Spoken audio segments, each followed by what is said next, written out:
I picked up the Apple Watch Series 10 on release day, which means I've been using it for about a week now. And it turns out this has actually been a more interesting upgrade than I anticipated. So I normally upgrade my watch every 3 years or so, and I'm coming from a Series 7, which means I was in the market for a watch.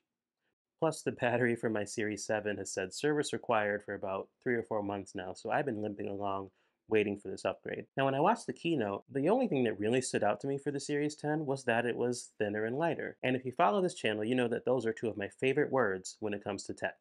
So that alone was going to sell me on the upgrade. But I've been honestly surprised how much I've enjoyed using the Series 10 over the Series 7.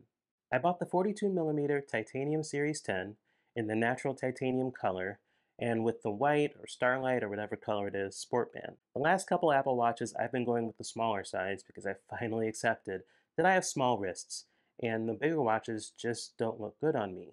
From one perspective, the Apple Watch design hasn't changed that much since its inception. It's still this rounded rect shaped device with the digital crown and the side button and the heart rate sensor on the bottom, just with different materials over the years. Every 3 or 4 years, though, Apple applies another set of refinements to this design.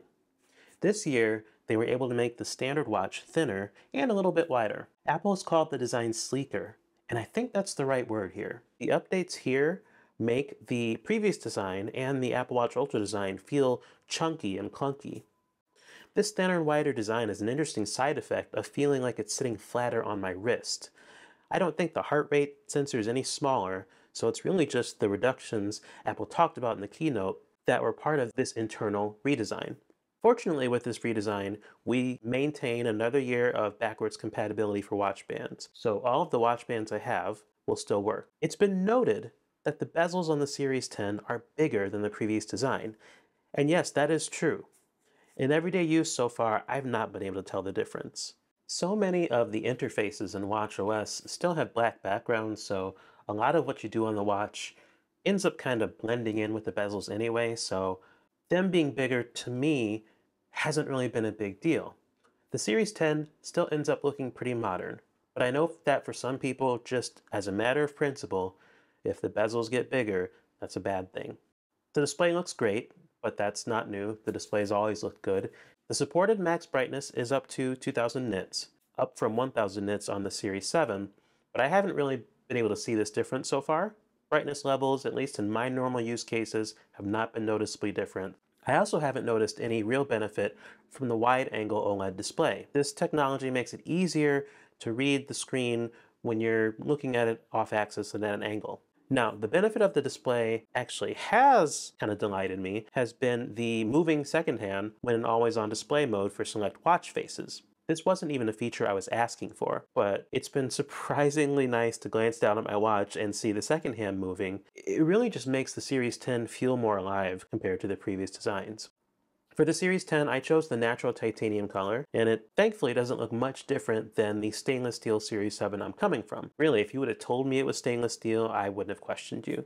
While I appreciate the Apple Watch Ultra's brushed titanium look, that wasn't really what I was looking for, so I was a little nervous when the rumors said that the watch was moving to titanium, but thankfully they maintained that kind of shiny stainless steel look, and I'm a happy camper. The digital crown feels smaller and stiffer on the Series 10 than it does on my Series 7, although some of that resistance while scrolling has improved over the week I've been using it. Clicking the button has been kind of stiff, but I don't do that a ton, so maybe that'll work itself out over time.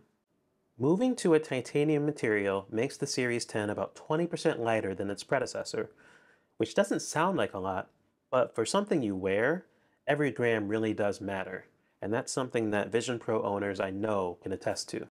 This makes this comparison kind of interesting because I never thought the stainless steel Series 7 was heavy, but now compared to the Series 10, it feels like a brick. It's really weird how that can happen. With the Series 10, I almost forget I'm wearing it. That's how big of an impact that difference in weight has made on my wrist. This makes the Series 10 the most comfortable Apple Watch I've used to date. But what does that really mean? The thickness of the previous design would stand out a bit when using this for sleep tracking.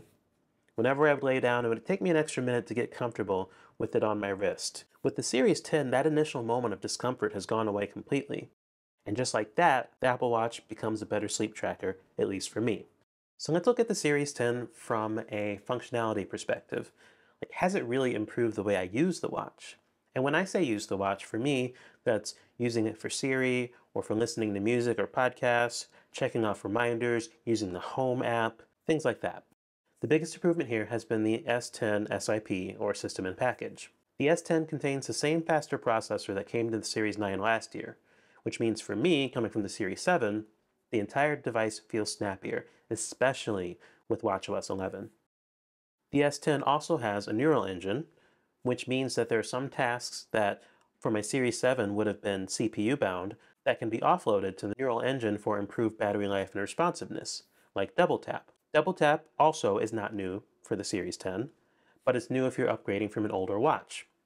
And what it's done so far is make it so that I can choose watch faces with few or no complications, but I can still get to the information I care about quickly. Now the Smart Stack in watchOS 11 is doing a lot of the heavy lifting here. The Smart Stack feels like what the Siri watch face was supposed to have been all those years, but never was. But I find myself leveraging double tap a lot to be able to quickly look at my activity rings or a timer, which may have already displayed thanks to the Smart Stack, or the weather. It's been a really nice improvement to the way I use the watch. The Series 10 also gets the ability to play media from the watch speaker, up until now had been limited to the Apple Watch Ultra.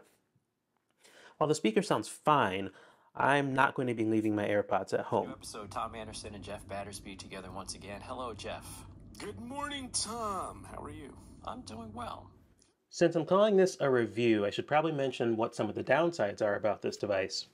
First, if you're in the US, at least at the time of this recording, we no longer have access to the blood oxygen feature on this or any watch Apple sells. So in my case, upgrading from the Series 7, I'm actually losing a feature. Now, you could argue how useful or accurate or important the feature is, but at the end of the day, you're still losing something by upgrading to the Series 10. Next, battery life remains the same for the Series 10, which is to say about 18 hours of mixed use. Now, if you're trying to use the Apple Watch as more of a sports or fitness watch, that doesn't compare particularly well to something like a Garmin watch that might give you multiple days of battery life. Some people really hate the idea of having to charge their watch at all, let alone having to charge it daily or multiple times a day. By buying the smaller watch, you're making a bit of a conscious decision to give up battery life for a better fit. So while, I'm fortunate enough to be able to charge whenever I need to, I don't want to pretend that the battery life for the Series 10 couldn't still be better. And of course, for those that prioritize battery life more than anything, we now have the Apple Watch Ultra. Saying the Series 10 is a better Apple Watch than the Series 7 is a pretty obvious conclusion. You guys knew that before you watched the video. But since the Apple Watch is really more of a passive device, it's easy for the upgrades, even after 3 years, to feel somewhat inconsequential and underwhelming, just by the nature of the type of device that the Apple Watch is.